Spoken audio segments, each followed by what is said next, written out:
सूत जी ने शौनक जी के प्रश्नों को श्रवण किया और सूत जी कहते हैं सर्व सिद्धांत निष्पन्नम संसार भयनाशनम। अब मैं तुम्हें जो सुनाने जा रहा हूं इसको ध्यानपूर्वक श्रवण करना। इससे क्या प्राप्त होगी? बोले भक्त्योर्वर्धनम यच्च कृष्ण संतोष हेतुकम तदहम ते विधास्यामि सावधानतया शृणु।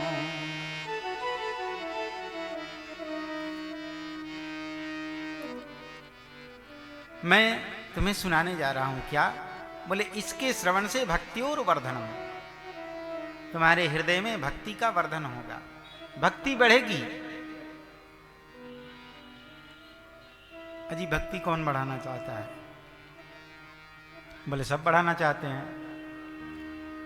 कम से कम कथा में जब तक बैठे हैं तब तक तो चाहते हैं कि भक्ति बढ़े।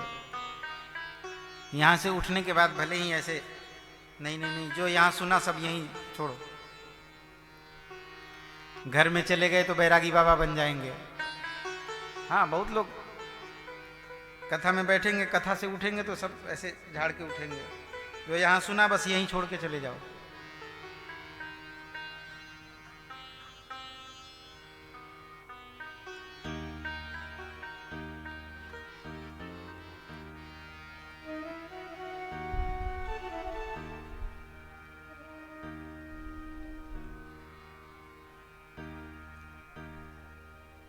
हमारे हृदय में भक्ति की वृद्धि होवे कृष्ण संतोष हेतुकम। जो जीव भक्ति की ओर बढ़ता है उसको देखकर भगवान के हृदय में संतुष्टि होती है। भगवान के हृदय में संतोष होता है कि ये जीव मेरी तरफ आ रहा है। भगवत हृदय में संतुष्टि होती है, भगवत प्रसन्नता हमें प्राप्त होती है। श्री सूत जी कहते हैं तदहम ते विधास्यामि, वही मैं आपको श्रवण कराने जा रहा हूं। लेकिन शर्त क्या है? बोले सावधान तया सुनो।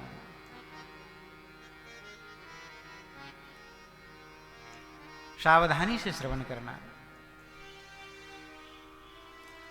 आप सावधानी से श्रवण नहीं करोगे तो क्या होगा?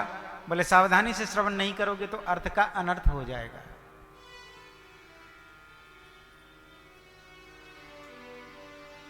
एक पंडित जी वेद विद्यालय में वेदाध्ययन करने के लिए गए।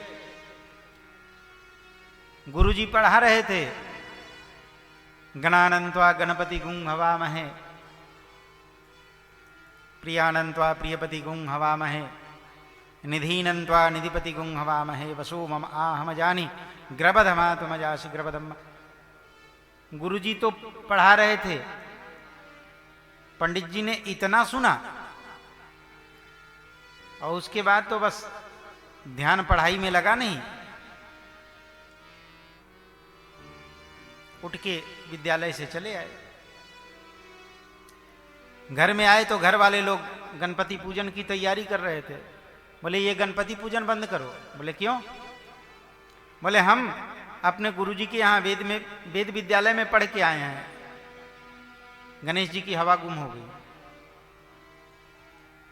गुरुजी ने पढ़ाया गणानन्त्वा गणपति गुम हवा में। गणेश जी की पूजा करने से क्या होगा? अर्थ का अनर्थ। क्यों? हमने श्रवण नहीं किया। पंडित जी ने श्रवण नहीं किया इसलिए अर्थ का अनर्थ लगाने लग गए। तो मेरे भाई बहन सावधानतया शृणु, वो इसीलिए क्योंकि सावधानी से श्रवण नहीं करेंगे तो अर्थ का अनर्थ लगाने लग जाएंगे। इसलिए श्री सूत जी कहते हैं सावधानतया सुनो।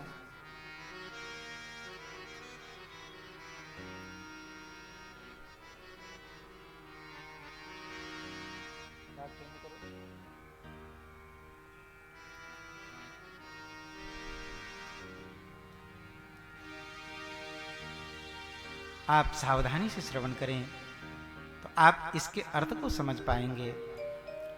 श्री सूत जी कहते हैं काल ब्याल मुख ग्रास त्रास निर्नाश हे तवे श्रीमद् भागवतम शास्त्रम कलो कीरेन भासितम।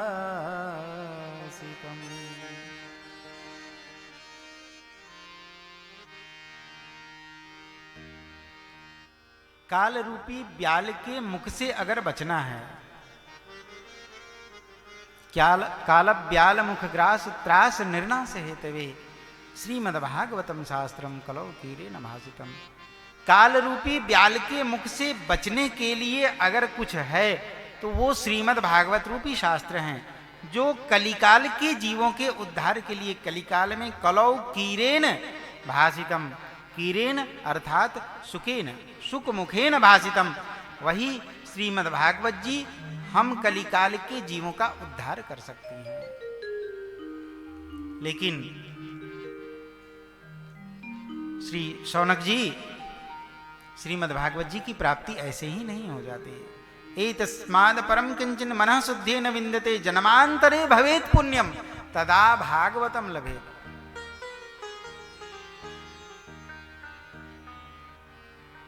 ये कौन सी जगह है? चिन्हट, चिन्हट बोलते हैं इसको। हाँ, एक बात बताओ, चिन्हट में इतने ही लोग हैं? नहीं ना। लेकिन जिसके भाग्य में लिखा है वही यहां आ पाया है। इसलिए श्री शौनक जी को श्री सूत जी समझाते हैं, जन्मांतरे भवेत् पुण्यम तदा भागवतम लभेत्। श्रीमद् भागवत जी किसको मिलते हैं? बोले जन्मांतरे भवेत् पुण्यम, एक जन्म के पुण्य नहीं, अनेकानेक जन्मों के पुण्य जब एकत्रित होते हैं तब जाके श्रीमद् भागवत जी की प्राप्ति होती है। जन्म जन्मांतर के पुण्य एकत्रित हुए तब श्रीमद् भागवत जी की प्राप्ति होती है। बोले और किसी की तो छोड़ो, परीक्षित जी को कथा श्रवण करा रहे थे श्री सुखदेव जी। देवता लोग अमृत का कलश लेकर पहुंच गए। सुधा कुंभम गृहीत्वेव देवास्तत्र समागमन। देवता लोग अमृत का कलश लेके चले गए और जाकर श्री सुखदेव जी से कहा, बाबा ये अमृत का पान आप श्री परीक्षित जी को करा दो, क्योंकि इन्हें मृत्यु का भय है ना, तक्षक काटेगा, तक्षक से मरने का भय है ना, ये अमृत इनको पिला दो। श्री सुखदेव जी ने कहा, ये देवता लोग इतने परमार्थ की बात कहां से करने लग गए? देवता लोग तो सदैव अपने स्वार्थ में ही संलग्न रहते हैं, तो आप परमार्थ की बात कहां से करने लग गए? आपको कहां से ये बात सूझ पड़ी? देवताओं ने कहा, सुखदेव जी ने पूछा, आप इसके बदले क्या लोगे? देवताओं ने कहा, बाबा जो कथा आप परीक्षित को श्रवण कराने जा रहे हो वो कथा आप हमारे स्वर्ग में स्थापित कर दो, स्वर्ग में चल के कर दो,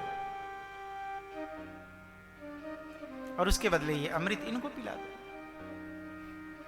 सुखदेव जी मुस्कुराए, बाहरी देवताओं, कहां तो तुम्हारा सुधामृत और कहां ये कथामृत? सुधामृत और कथामृत की तुलना है क्या? अमृत जिसे हम सुनते आए हैं, देखा तो किसी ने नहीं है। जिस अमृत के बारे में हम सुनते आए हैं उस अमृत से इस कथामृत की तुलना है क्या? है? अच्छा आप बताओ, कथामृत अच्छी है कि सुधामृत अच्छी है? नहीं, इस समय नहीं। अभी आप कथा में बैठे हो, उधर से देवराज आपके पास आ जाएंगे, चलो छोड़ो कथा, अमृत पियो, आप क्या करोगे?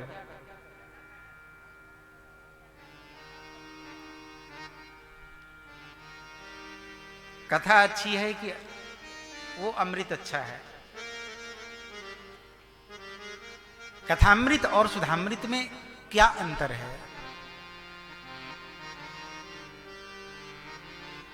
कथामृत और सुधामृत में एक सबसे बड़ा अंतर, कथामृत किसको प्राप्त होती है? बोले कथामृत तो जो कोई भी जैसा भी होवे, कथा किसी में भेदभाव नहीं करती। अरे यहां तक कि नहा के आए हो कि बिना नहाए आए हो, ये भी नहीं देखती। सब आके बैठ के कथा श्रवण करो। खा के आए हो कि भूखे आए हो, और क्या क्या खा के आए हो, ये भी नहीं देखती। कथामृत किसी में भेद नहीं करती। और सुधामृत, बोले सुधामृत ऐसे नहीं मिलती। कब मिलती है सुधामृत? बोले सुधामृत किनको प्राप्त होती है? बोले उनको प्राप्त होती है जो मरकर स्वर्ग में जाते हैं। सुधामृत सबको सुलभ नहीं है। सुधामृत का पान करने के लिए सबसे पहले तो मरना पड़ेगा। मरने के बाद अगर हमारे कर्म अच्छे हैं तो उन अच्छे कर्म के फलस्वरूप हमें स्वर्ग में जाना पड़ेगा। और जब स्वर्ग में जाएंगे तो स्वर्ग में जाने के बाद भी वो अमृत पीने को नहीं मिलता।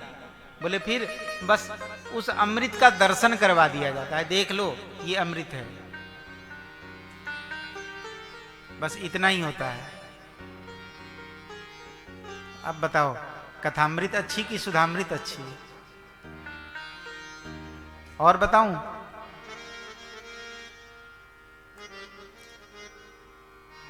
सुधामृत पीने के लिए पहले पुण्य एकत्रित करना होता है, और पुण्य एकत्रित करने के बाद हम जब बहुत सारा पुण्य एकत्रित होवे तब हम स्वर्ग में जाते हैं, और स्वर्ग में जाकर उस अमृत का दर्शन करते हैं। और अमृत के दर्शन के बाद क्या होता है? तो इतना सब कुछ करने में पता है क्या होता है? हमारा पुण्य खर्च होता है।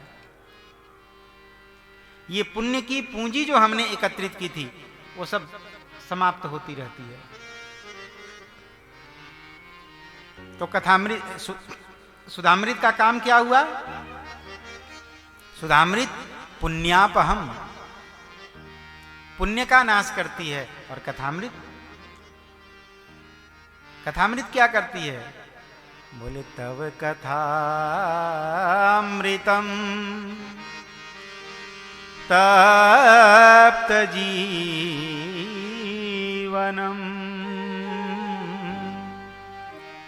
कविभिरीडितम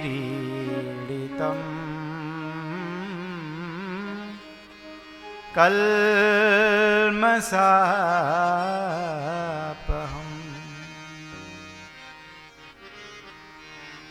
कथामृत क्या करती है? बोले कल्मषापहम्, कल्मषों का नाश करती है। हमारे जीवन के जो कल्मष हैं इनका सर्वनाश हो जाता है। किससे? बोले कथामृत के श्रवण से, कथामृत का पान करने से। ऐसी है कथामृत। तो ये कथामृत श्री सुखदेव जी ने परीक्षित जी को कथामृत का पान कराया। देवताओं को डांटकर वहां से भगा दिया। देवता लोग जब स्वर्ग में गए और वहां से सीधे ब्रह्मा जी के पास गए, बाबा परीक्षित जी को कथा श्रवण करा रहे श्री सुखदेव जी ने हमें डांटकर भगा दिया, क्या उस कथा का इतना महत्व है? ब्रह्मा जी ने कहा इसमें कौन सी बड़ी बात है, चलो नापतौल करके देख लेते हैं। कैसे नापतौल करें? ब्रह्मलोक में एक वो डंडी होती है ना, तराजू, उस तराजू को बांधा गया और तराजू के दो पलड़े होते हैं। एक पलड़े में श्रीमद् भागवत जी की महिमा को रखा गया और दूसरे पलड़े में दुनिया के जितने सत्कर्म हैं उन सब का फल रखा गया। लेकिन क्या हुआ? तो कहते हैं देखते ही देखते लघुनन्यानि जातानि,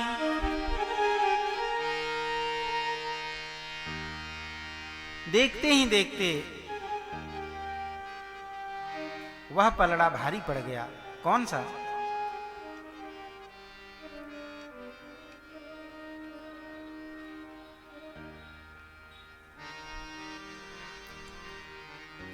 जिस पलड़े में श्रीमद् भागवत जी की महिमा रखी हुई थी वो पलड़ा भारी पड़ गया,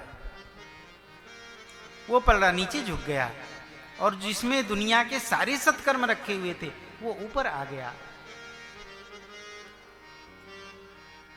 ब्रह्मा जी के यहां ये सब देवताओं ने देखा, बोले क्या श्रीमद् भागवत जी की इतनी महिमा है? बोले हाँ, श्रीमद् भागवत जी की इतनी महिमा है, इतनी महिमा है जिसका हम वर्णन नहीं कर सकते। मेनिरे भगवद रूपम शास्त्रम भागवतम कलो पठनात् श्रवणात् सद्यो वैकुंठ फलदायकम। श्रीमद् भागवत जी के श्रवण करने से, पठन करने से वैकुंठ की भी प्राप्ति हो सकती है।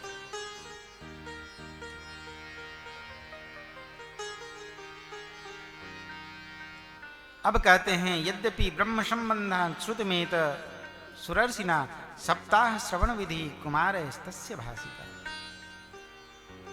श्रीमद् भागवत जी की कथा तो चलो प्रारंभ हो गई श्रीमद् भागवत जी के, लेकिन श्रीमद् भागवत जी के सप्ताह श्रवण की विधि, ये परंपरा कब से श्रवण, ये परंपरा कब से प्रारंभ हुई? श्रीमद् भागवत जी की सप्ताह कथा कब से होने लग गई? बोले जब सनकादिक कुमारों ने देवर्षि नारद जी और भक्ति महारानी ज्ञान वैराग्य के दुख की निवृत्ति के लिए 7 दिन की सप्ताह कथा का आयोजन रखा, तब से यह श्रीमद् भागवत जी की सप्ताह कथा का आयोजन होने लग गया। ये घटना कैसे हुई? बोले ये घटना ऐसे हुई, एक बार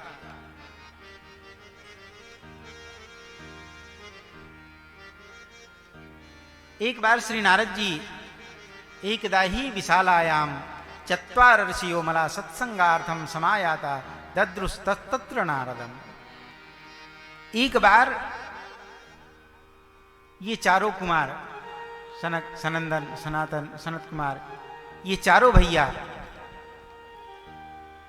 बद्रिकाश्रम में भगवान के नाम का गुणगान करते हुए भ्रमण कर रहे थे। अचानक इनको श्री नारद जी दिखे। सत्संगार्थम समायाता दद्रुस्तत्र नारदम। नारद जी को इन्होंने देखा है और नारद जी को देखकर प्रणाम किया। देवर्षि आपके श्री चरणों में बारंबार प्रणाम। नारद जी कैसे दिखे सनकादिक कुमारों को? नारद जी कैसे दिख रहे हैं? बोले नारद जी ऐसे दिख रहे हैं जैसे इनका सब कुछ लूट लिया हो किसी ने।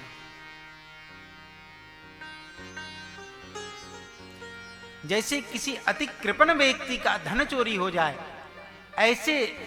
ऐसा हो जाने पर जैसे उस व्यक्ति का मुंह लटका हुआ होता है, ऐसे श्री नारद जी का मुंह लटका हुआ था। सनकादिक कुमारों ने पूछा कि भाई क्या बात हुई, आप ऐसे क्यों हैं? सनकादिक कुमारों को नारद जी ने बताया। सनकादिक कुमारों ने पूछा, कथम ब्रह्मण दीन मुख कुतश्चिंता तुरो भवान त्वरितम गम्यते कुत्र कुतश्चा गमनम तव।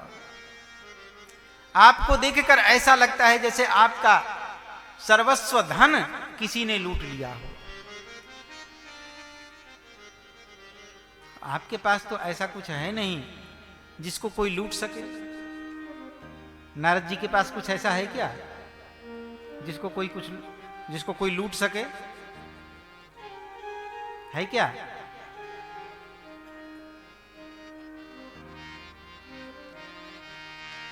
कौन ले जाएगा नारद जी की बीना को? करताल को कौन ले जाएगा? तो आपके पास तो ऐसा कुछ है नहीं, और आपके पास जो धन है उस धन का कोई हरण नहीं कर सकता। नारद जी के पास कौन सा धन है?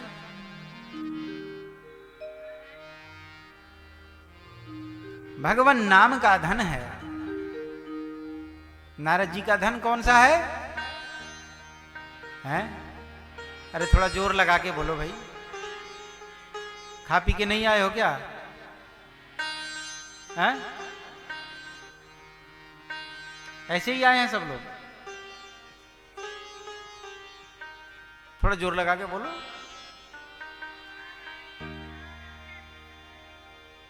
हाँ, ऐसे जोर लगा के बोलोगे तब समझ में आएगा ना। नारद जी का धन कोई चुरा नहीं सकता। संतों के पास, ऋषियों के पास, मुनियों के पास वह धन होता है जिस धन का कोई हरण नहीं कर सकता।